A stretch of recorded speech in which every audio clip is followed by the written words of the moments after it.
আপনারা জানেন যে ওয়েস্ট বেঙ্গলে গ্রাম পঞ্চায়েতের সমস্ত রকম সার্টিফিকেট অনলাইন পরিষেবা চালু করে দেওয়া হয়েছে। তো এটা নিয়ে আমি অলরেডি বেশ কয়েকটি ভিডিও দিয়েছি, সম্পূর্ণ প্রসেসও দেখানো আছে। তো আবার একটি নতুন সার্টিফিকেট এই পোর্টালে অ্যাড করা হয়েছে, অর্থাৎ এই যে পরিষেবা অনলাইন সার্টিফিকেট পরিষেবা, এর মধ্যে নতুন একটি সার্টিফিকেট সংযুক্ত করা হয়েছে। এখানে দেখুন, আপনারা দেখতে পাচ্ছেন আনমেরিড সার্টিফিকেট, অর্থাৎ অবিবাহিত সার্টিফিকেট। সেটি আপনারা এখন থেকে অনলাইনে পাবেন। আগে এটি পঞ্চায়েতে গিয়ে আপনাদের অফলাইনে বা ম্যানুয়ালি নিতে হতো।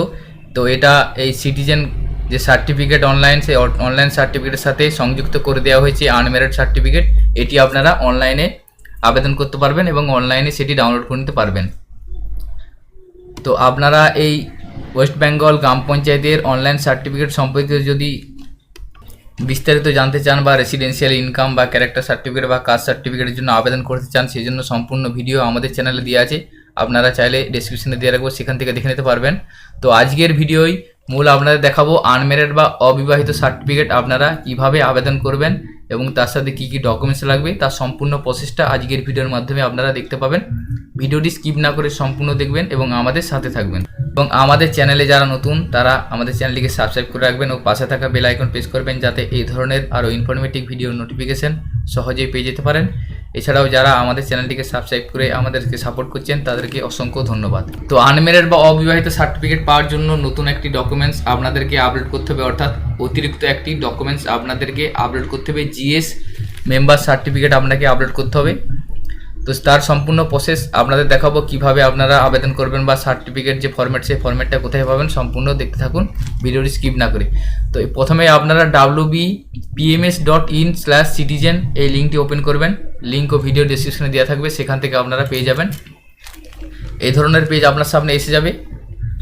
একদম নিচের দিকে যাবেন, নিচের দিকে যাওয়ার পর দেখুন আই উড লাইক, এটা আপনি টিকমার্ক দেবেন। দেওয়ার পর প্রসিড অপশানে ক্লিক করবেন। প্রসিড অপশানে ক্লিক করার পর সিটিজেন সাইন আপ অপশান আসবে।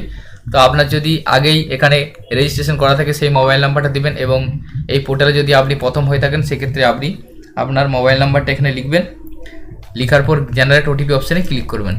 এরপরে আপনার মোবাইলে একটি ওটিপি পাঠানো হবে 4 ডিজিটের। ওটিপিটা এখানে লিখবেন। লিখার পর ভেরিফাই অ্যান্ড প্রসিড অপশানে ক্লিক করবেন। এরপরই আপনার সামনে যে সার্টিফিকেটে অনলাইন অ্যাপ্লিকেশন যে পেজ, সেই পেজটা এসে যাবে।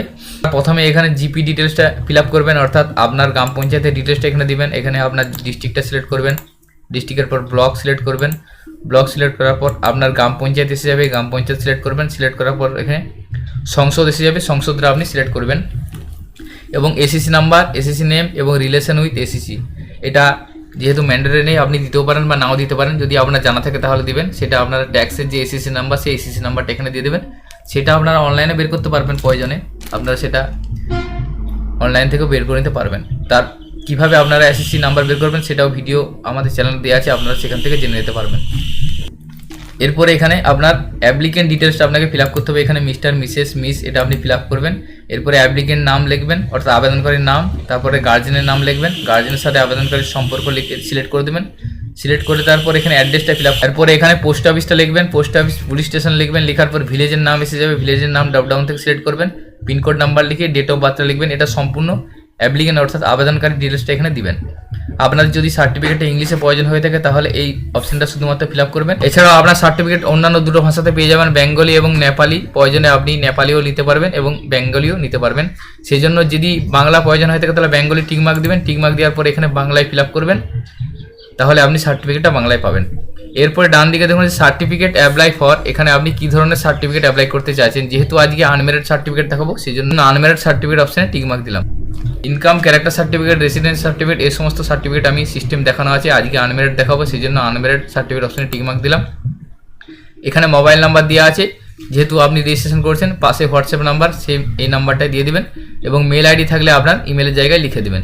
লিখে দেওয়ার পর প্রথমে দেখুন সিলেক্ট ডকুমেন্টস, আপনাকে প্রথমে একটা ডকুমেন্টস আপলোড করতে হবে। সেই ডকুমেন্টসটা কী হচ্ছে, আপনার আধার কার্ড দিতে পারেন, পাসপোর্ট দিতে পারেন, ড্রাইভিং লাইসেন্স দিতে পারেন, voter card, ration card, pan card, job card, যে কোনো একটা ডকুমেন্টস সিলেক্ট করবেন। যে ডকুমেন্টসটা সিলেক্ট করবেন সেই ডকুমেন্টসের নাম্বারটা লিখবেন। লেখার পরে এখানে আপনার যে আপলোড অপশান আছে এখানে আপলোড করবেন। মনে রাখবেন ফাইলটি পিডিএফে হতে হবে এবং 2 MBর মধ্যে হতে হবে। প্রথমে একটা ডকুমেন্টস আপলোড করবেন, চাইলে এখানে আপনি আধার কার্ডটা দিতে পারেন। সেকেন্ড ডকুমেন্টস আপনি সেম একই যে কোনো একটা ডকুমেন্টস আপলোড করবেন। যদি প্রথমে আধার দিয়ে থাকেন সেকেন্ড অপশানে ভোটার কার্ড দিবেন বা রেশন কার্ড বা প্যান কার্ড যে কোনো একটা ডকুমেন্টস দিবেন, সেম এটাও আপলোড করবেন। 3 নম্বর ডকুমেন্টস দেখুন এখানটাতেই আমি দেখাচ্ছি, এখানে GS member certificate / other documents. যেহেতু আনম্যারিড সার্টিফিকেটের ব্যাপার থাকছে, আনম্যারিড সার্টিফিকেটের ক্ষেত্রে এই জায়গাটা যেহেতু ম্যান্ডেটরি নেই, কিন্তু এই জায়গাটাতে আপনারা একটা মেম্বার সার্টিফিকেট আপলোড করবেন, কারণ আনম্যারিডের ব্যাপার আছে, সেই জন্য পঞ্চায়েত অ্যাপ্রুভেল নাও দিতে পারে, সেই জন্য এখানে জিএস মেম্বার সার্টিফিকেট অথবা আদার রিলেটেড ডকুমেন্টস একটা যে কোনো আপলোড করবেন। এখানে ডকুমেন্টস নাম্বার কিছু দেওয়ার দরকার নেই, শুধুমাত্র এখানে ডকুমেন্টসটা আপলোড করে দেবেন। আপলোড করে দেওয়ার পর এখানে আপলোড অ্যাপ্লিকেন্ট ফটো, এখানে আবেদনকারী একটা ফটো আপলোড করবেন 100 কেবির মধ্যে সাইজ, সেটা জেপিজি ফরম্যাট হবে, সেটা এখান থেকে আপলোড করে দেবেন। তো এবারে জিএস মেম্বার সার্টিফিকেট বা আদার্স রিলেটেড ডকুমেন্টসটা কোথায় পাবেন আনম্যারিডের ক্ষেত্রে আমি আপনাদের দেখাচ্ছি সেটা। তো আপনারা এখন স্ক্রিনে যে ফরম্যাটটা দেখতে পাচ্ছেন, এই ধরনের ফরম্যাট একটা আপনাকে ফিল আপ করতে হবে। এখানে দেখুন প্রথমে আছে প্রতি প্রধান, তারপরে দেখুন উক্ত গ্রাম পঞ্চায়েত, অর্থাৎ আপনি যে গ্রাম পঞ্চায়েতে আবেদন করছেন সেই গ্রাম পঞ্চায়েতের নামটা লিখবেন।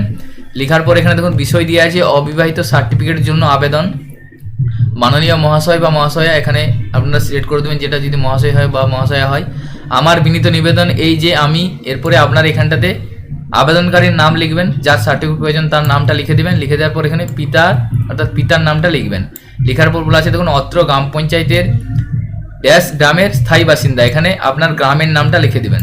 লিখে দেওয়ার পর দেখুন আছে আমার পরিবারের আয়ের উৎস, অর্থাৎ আপনার পরিবারে কী ধরনের আয় হয় সেটা লিখে দেবেন। কৃষিকাজ হলে কৃষিকাজে লিখবেন, যে ধরনের আপনার পরিবারের আয় হয় সেই আয়ের যে উৎস সেই উৎসটা এখানে লিখবেন।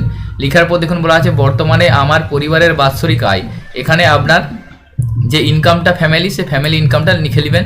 লিখে দেওয়ার পর এবং লেখা আছে এবং বর্তমানে আমি অবিবাহিত, এটা লেখার পর দেখুন আছে অতএব যাহাতে আমি অবিবাহিত ও বাৎসরিক আয়ের সার্টিফিকেট পাই তাহার জন্য বিশেষ অনুরোধ জানাই। এই ফরম্যাটটা ফিল আপ করবেন। ফিল আপ করার পর দেখুন এখানে আধার নাম্বারটা দিবেন। আধার নাম্বার দেওয়ার পর এখানে ভোটার কার্ড নাম্বার দেওয়া আছে, ভোটার কার্ড নাম্বারটা লিখবেন, এটা সমস্ত আবেদনকারীর। এরপরে মোবাইল নাম্বারটা লিখে দেবেন। মোবাইল নাম্বার লেখার পর এখানে তারিখ দিবেন এবং বিনীতর কাছে আবেদনকারী একটা সিগনেচার করাবেন। এবং বাঁ দিকে দেখুন বলা আছে গ্রাম পঞ্চায়েত সদস্য বা সদস্যার স্বাক্ষর বা ট্যাপ সই, অর্থাৎ আপনাদের গ্রামে যে ইলেক্টেড মেম্বার আছে বা সদস্য বা সদস্য আছে তাকে এখানে সই এবং স্ট্যাম্পটা করিয়ে নেবেন। করে নেওয়ার পর এখানে দেখুন সাক্ষীর নাম, এখানে 3 জন সাক্ষীর নাম লিখবেন, মোবাইল নাম্বার লিখবেন এবং 3 জন সাক্ষীকে সই করাবেন। সই করিয়ে এই ফরম্যাটটা আপনারা ওখানে আপলোড করবেন। এই ফরম্যাটটা আপনারা এখানে জিএস মেম্বার সার্টিফিকেট দিয়ে আপলোড করবেন অথবা আদার রিলেটেড ডকুমেন্টস দিয়ে আপলোড করে সাবমিট করবেন। সাবমিট করে আপনার আনম্যারিড সার্টিফিকেটের জন্য অ্যাপ্লাই করে দেওয়া হবে। তো আপনারা জিএস মেম্বার সার্টিফিকেট বা আদার রিলেটেড ডকুমেন্ট সার্টিফিকেট আপলোড না করেও সাবমিট করতে পারবেন, যেহেতু এটা ম্যান্ডেটরি নয়। কিন্তু ওই আনম্যারিডের ক্ষেত্রে বা ইনকামের ক্ষেত্রে যেহেতু ভেরিফিকেশন প্রয়োজন থাকে, সেজন্য পঞ্চায়েত অনেক সময় রিজেক্ট করে দিতে পারে। সেজন্য আপনারা ওই মেম্বারের সার্টিফিকেটটা যদি মেম্বারকে সিগনেচার করিয়ে সদস্য বা সদস্যকে সিগনেচার করিয়ে আপলোড করেন, তাহলে আপনাদের অ্যাপ্লিকেশনটা রিজেক্টেডের সম্ভাবনা কম থাকবে এবং আপনাদের অ্যাপ্লিকেশনটা অ্যাপ্রুভ হয়ে এবং সার্টিফিকেটটা খুব সহজে পেয়ে যাবেন। তো আপনারা ওই ফরম্যাটটা যদি প্রয়োজন হয়ে থাকে আমাদের হোয়াটসঅ্যাপ বা টেলিগ্রাম গ্রুপে যুক্ত থাকবেন, সেখানে আমি ওই ফরম্যাটটা শেয়ার করে রাখবো, সেখান থেকে আপনারা পেয়ে যাবেন। তো আজকের ভিডিওতে এই ইনফরমেশনটি আপনাদের সাথে শেয়ার করা ছিল। সকলের সুবিধার্থে ভিডিওটি শেয়ার করবেন এবং আজকের ভিডিওটি যদি ভালো লেগে থাকে লাইক করবেন। আমাদের চ্যানেলে যদি আপনারা নতুন হয়ে থাকেন চ্যানেলটিকে সাবস্ক্রাইব করে রাখবেন। সকলে ভালো থাকবেন, সুস্থ থাকবেন, ধন্যবাদ।